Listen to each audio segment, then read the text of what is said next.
Now I will calculate the rest area of the triangle.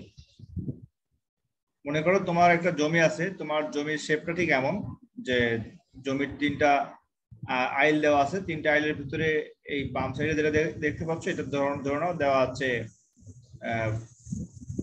5 metre, এটা দেওয়া আছে 10 metre, এটা দেওয়া আছে 9 মিটার, এটা ধরো 9 মিটার।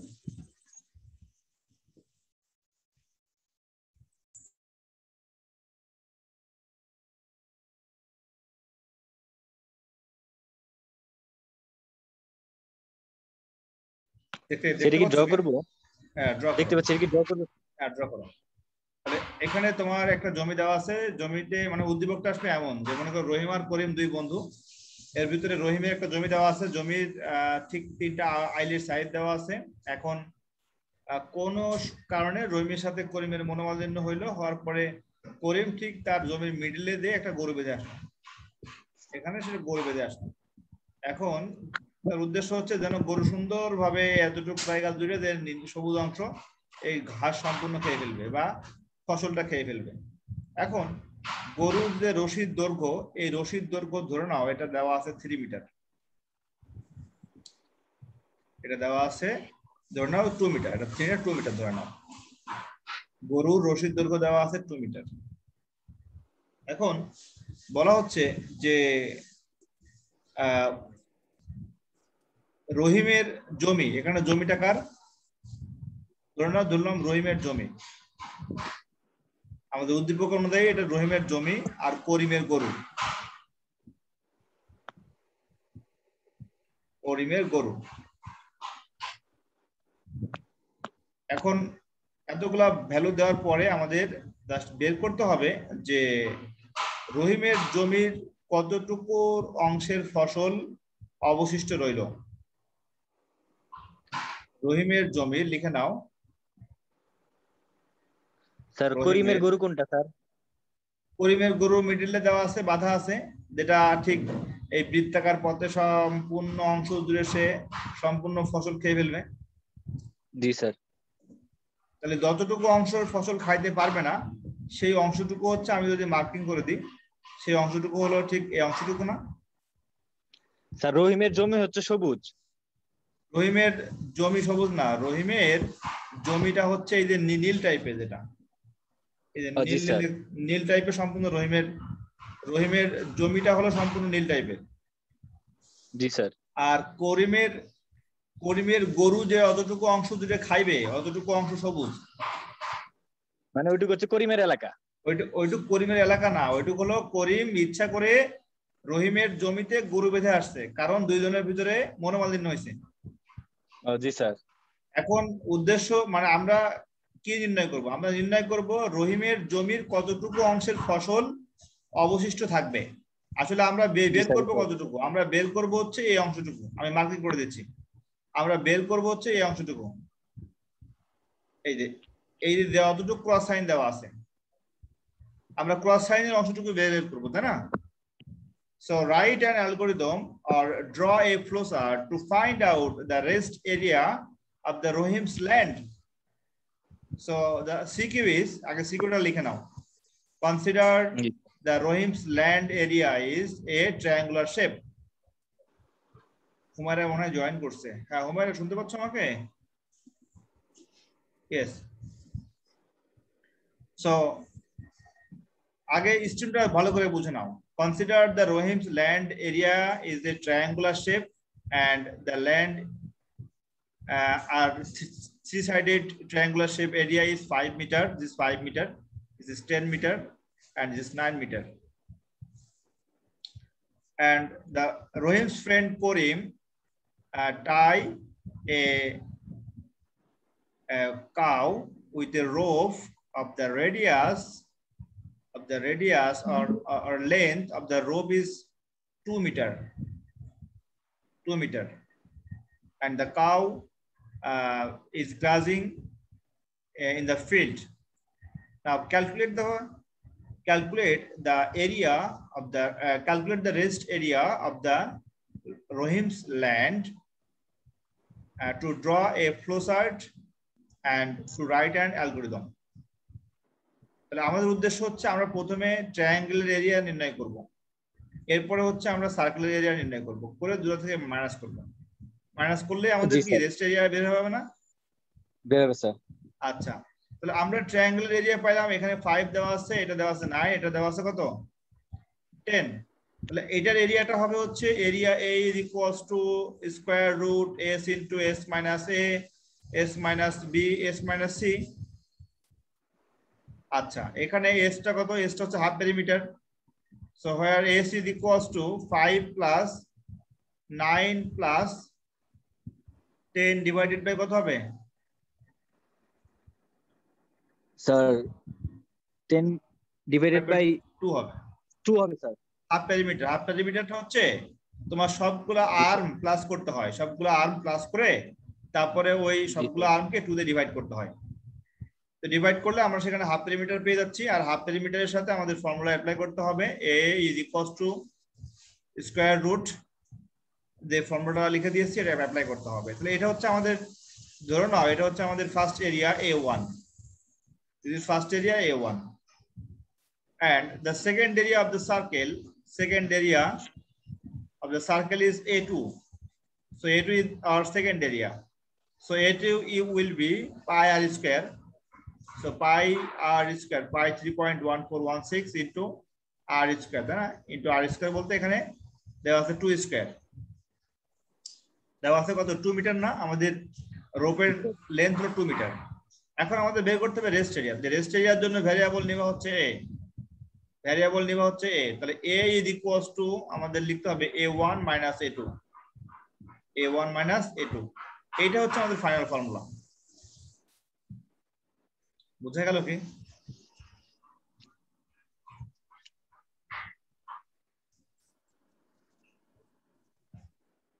বুঝতে পারছো?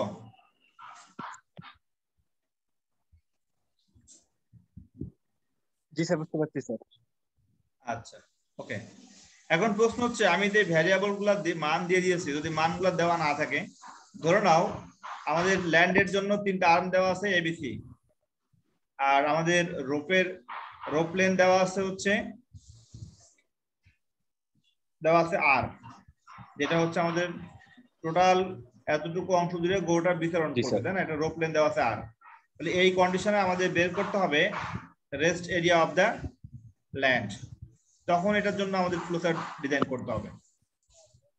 আচ্ছা, এটার জন্য আমাদের ফ্লোচার্টটা কেমন হবে দেখে নাও। প্রথমে যেটা করতে হবে, প্রথমে আমি ঠিক একটা সার্কুলার শেপ নিয়ে আসি। সার্কুলার না, এটা হচ্ছে আমাদের ওভাল শেপ, তাই না? এটাকে বলা হচ্ছে ওভাল শেপ, যেটাকে বলা হয় স্টার, তাই না? এরপরে আমরা ইনপুট নিব কি? আমরা ইনপুট নিব 4টা ভ্যালু, কারণ 4টা ভ্যারিয়েবল হিসেবে কল্পনা করছি। Input a, b, c, r। তাহলে এখানে a, b, c R r এই 4টা হচ্ছে আমাদের ভ্যারিয়েবল। তাহলে আমাদের হচ্ছে ল্যান্ডের জন্য তার একটা আর্ম হচ্ছে a, একটা b, একটা c, আর একটা হচ্ছে রোপের লেন্থ হলো r। আমরা ইনপুটের কাজ শেষ আমাদের এখন যেটা করতে হবে, আমাদের প্রসেস করতে হবে। তো প্রসেসিং ইউনিটের মধ্যে আমাদের বের করতে হবে প্রথমে a1 এর মান। কি বের করতে হবে? আমাদের a1 টা হচ্ছে বলতো কার মান? a1 টা হচ্ছে আমি যে ট্রায়াঙ্গেল যেটা নির্ণয় করেছিলাম, এই ট্রায়াঙ্গেলের জন্য তার এরিয়া a, b আর c, তাই না? তো এরিয়ার জন্য আমাদের নির্ণয় করতে হবে হচ্ছে এরিয়া। তো এরিয়ার জন্য আমাদের আবার হাফ পেরিমিটার ইউজ করতে হবে আগে। Half perimeter s is equals to a plus b plus c divided by 2। Again আমাদের নির্ণয় করতে হবে এরিয়া a1, এরিয়াটা হবে এখন আমাদের a1, তাই না? সো a1 কত হবে বলো তো? a1 এর ফর্মুলা যেটা লেখা আছে সেটা লিখে দাও, SQRT। আমরা যেহেতু c রাশিমালা লিখবো, আমি একটু বড় করে লিখছি এখানে। আমাদের সি এক্সপ্রেশন যেটা আছে সেটা লেখার জন্য একটা বড় রেক্ট্যাঙ্গুলার বক্স ডিজাইন করে ফেলি আমি।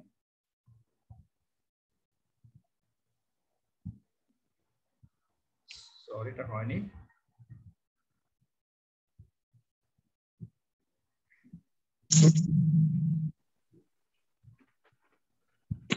তোমরা কি বুঝতে পারছো? একটু রেসপন্স করো। জি স্যার, বুঝতে পারছি স্যার। আচ্ছা, এরিয়া A1, A1টা হচ্ছে আমাদের ট্রায়াঙ্গেলের এরিয়া বা আমাদের ওই ল্যান্ডের এরিয়া, তাই না? A1 is equals to SQ RT, কি হবে? SQ RT স্কয়ার রুট, তারপর S into S minus A bracket S into মানে star sign S minus A, তারপর আবার স্টার সাইন, তারপর S minus B, আবার star sign S minus C। এটা হচ্ছে আমাদের সি এক্সপ্রেশন বা সি রাশিমালা। আচ্ছা, এরপরে আমাদের যেটা করতে হবে, আমাদের বের করতে হবে আমাদের সার্কুলার এরিয়া, তাই না? তো সার্কুলার এরিয়ার জন্য বের করবো আমরা A2। এটা খুবই সহজ, আমরা জানি circular area A2 is equals to pi r square, সেক্ষেত্রে 3.1416 into r into r। আচ্ছা, এখন আমাদের বের করতে হবে ক্যালকুলেট দ্য রেস্ট এরিয়া। তো দ্য রেস্ট এরিয়া, যতটুকু অংশ গরু খাইতে পারবে না ওটা হচ্ছে আমাদের রেস্ট এরিয়া, তাই না? ওকে, তাহলে সেটার জন্য ধরলাম ভ্যারিয়েবল a, তাহলে a is equals to a1 minus a2, a1 minus a2। তোমরা ভ্যারিয়েবল নেম a1 এভাবে অনেকেই লেখে, কিন্তু এভাবে লেখা যাবে না। আমরা এইভাবে ভ্যারিয়েবল নেম লিখবো না, আমরা লিখবো হচ্ছে ভ্যারিয়েবল নেম লেখার নিয়মটা হচ্ছে, আমরা যদি কোনো ভ্যারিয়েবল নেম উল্লেখ করতে হয় 1 নম্বর বা 2 নম্বর বা 3 নম্বর হিসেবে, সেক্ষেত্রে আমাদের ঠিক ওই ওয়ানটা আমাদের নেমের পাশে লিখতে হবে। আমরা কিন্তু সহজেই ম্যাথমেটিক্সে হিসাব নিকাশের সময় a1 মাইনাস a2 লিখে দিই, a তারপরে হচ্ছে আমরা সাবস্ক্রিপ্ট 1 তারপরে a সাবস্ক্রিপ্ট 2 এভাবে আমরা লিখি, কিন্তু আমরা সি রাশিমালাতে এভাবে লিখবো না। সি রাশিমালাতে আমরা ওয়ানটা পাশে লিখে দিব।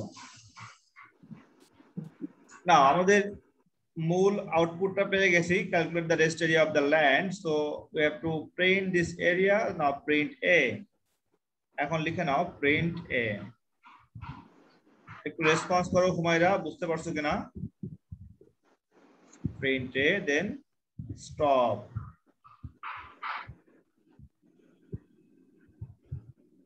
রেস্ট হচ্ছে মাইনাস করে দিব।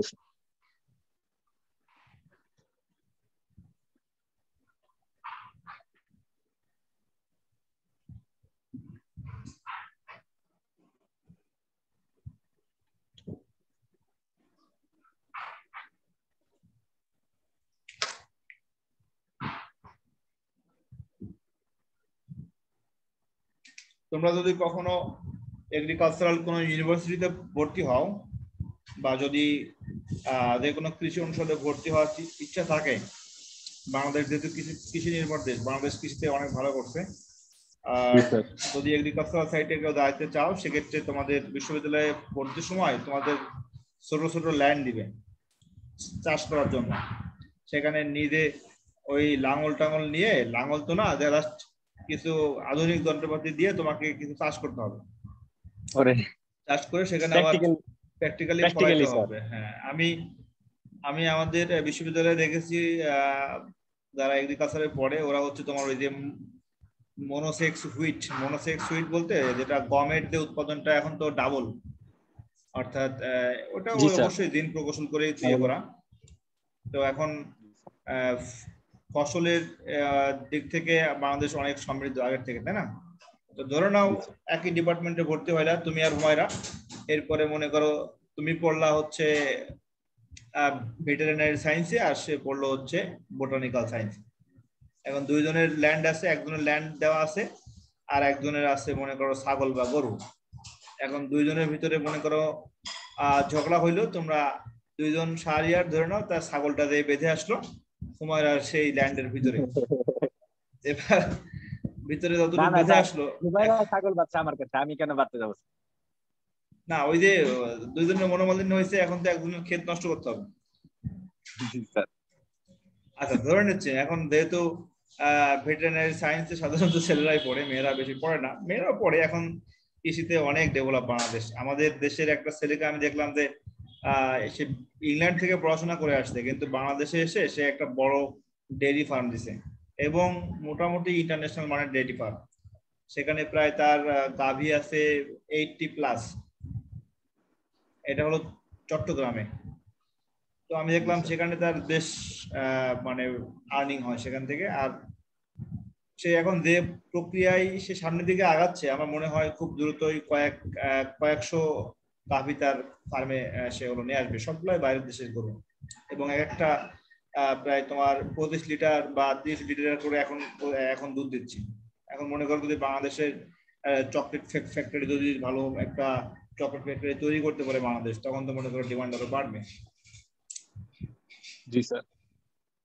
আমরা সবসময় মনে করি মনে হয় ডাক্তার ইঞ্জিনিয়ারের বাইরে কোনো প্রফেশন নাই, কিন্তু এর বাইরেও অনেক ভালো ভালো পেশা আছে। আমি মনে করি এই যে পেশায় আমি মানুষদের নিয়োগ দিতে পারবো, আমি এমন একটা মনে করো হচ্ছে বিজনেস প্ল্যাটফর্ম তৈরি করলাম যেখানে আমার আন্ডারে অনেকেই চাকরি করতে পারবে।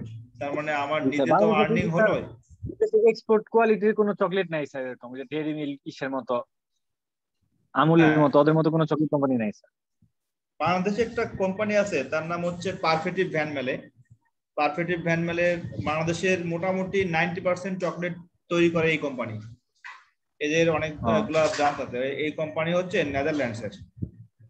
মানে এই জি স্যার। কোম্পানিতে আমার দুলোভাই জব করতো, তো ওই সময় আমি ওখানে গেছিলাম। জি স্যার। বাংলাদেশের যত ধরনের চকলেট তৈরি করে কোম্পানি, এই কোম্পানি মানে ওই কোম্পানি আসলে নেদারল্যান্ডসের কোম্পানি, কিন্তু ওরা বাংলাদেশে এসে তোমার হচ্ছে ইন্ডাস্ট্রি দিয়েছে, কিন্তু ওরা জি সেই স্যার। মানের চকলেট তৈরি করে না। ওরা বলছে যে ওরা যদি উন্নত মানের চকলেট তৈরি করে ওগুলা বাংলাদেশে সেল হবে না, এক একটা চকলেটের দাম পড়বে 100 টাকা, 150 টাকা, তখন এত টাকা দিয়ে কেউ খাবে না চকলেট। কিনবে না। জি স্যার, এর জন্য আরো ই করে স্যার। হ্যাঁ, এখন আমাদের দেশের একজন মানুষ সাধারণত আমি আহ, একটা রিপোর্ট করছিলাম, আমাদের দেশের একজন মানুষ এক বছরে চকলেট খায় সর্বোচ্চ হাফ কেজি। সর্বোচ্চ হাফ কেজি চকলেট খায় আমাদের এভারেজ দেশের স্যার, মানুষ, এভারেজ। এভারেজ। কিন্তু বাইরের দেশে আমি যেমন রিপোর্ট পেয়েছি 7 থেকে 8 কেজি খায় এক বছরে। 7 থেকে 8 কেজি জি চকলেট স্যার। যদি এক বছরে মানুষ খায়, তার মানে সেই দেশে তো অনেক চকলেট বিক্রি হয়, তাই না? জি স্যার, চকলেট খাওয়া ভালো। তুই যে মানে সুগার যেটা কম ওটা খাওয়া অনেক ভালো, ডোপামিনের জন্য, ইসের জন্য। হ্যাঁ হ্যাঁ, আমি তো ডার্ক স্যার এই যে চকলেট ই খাওয়া শুরু করছি স্যার। বিশেষ করে ডার্ক চকলেটটা ভালো। জি স্যার, আমি ডার্ক চকলেট খাওয়া শুরু করছি এই যে 1 মাস ধরে, যে ইসের জন্য মানে ডোপামিনের কোয়ান্টিটি জানি ঠিক থাকে শরীরে। সেটাই আসলে ফুড ভ্যালু মেনে খাইলেই শরীরের জন্য অনেক উপকার হবে। জি তো স্যার। হুমায়রা, এখন মনে করো হুমায়রার ল্যান্ডের ভিতরে তুমি গরু বেঁধে আসলা, এখন কতটুকু অংশ হুমায়রার অংশ, যে জমিটা ছিল সেই জমির কতটুকু অংশ মনে করো তোমার গরু খাইতে পারলো না, এটা হলো তোমাদের ফ্লোচার্ট আর অ্যালগোরিদম লিখতে হবে, পরীক্ষাতে আসতে পারে। আমাদের একটা উদ্দীপক পরীক্ষাতে একবার আসতে। তো জি সেক্ষেত্রে স্যার। আমরা ফ্লোচার্ট তৈরি করতে পারলাম, অ্যালগোরিদম তৈরি করতে পারলাম। আমরা ইনশাল্লাহ আগামী লেকচারে আমি যেটা শেষ করব সেটা হচ্ছে কন্ডিশনাল স্টেটমেন্ট। আমরা আজকে পর্যন্ত সবগুলো পড়লাম সিম্পল স্টেটমেন্ট। তো আমরা বলেছিলাম সিম্পল স্টেটমেন্ট বোঝার নিয়মটা হচ্ছে আমাদের ফ্লো চার্টের মধ্যে সাধারণত 3টা শেপ থাকবে, একটা হলো ওভাল শেপ, একটা হচ্ছে প্যারালোগ্রাম, আর একটা হচ্ছে রেক্ট্যাঙ্গুলার। আর এর বাইরে যখন আমরা আরেকটা শেপ নিয়ে আসবো যেটা ডায়মন্ড শেপ বা রম্বস আকার যেটা আছে, তখন আমাদের লিখতে হবে কন্ডিশনাল স্টেটমেন্ট হিসেবে, আমরা সেটাকে সলভ করে ফেলবো। তাহলে আজকের মতো আমরা ক্লাস শেষ করছি। সবাই ভালো থাকি আমরা।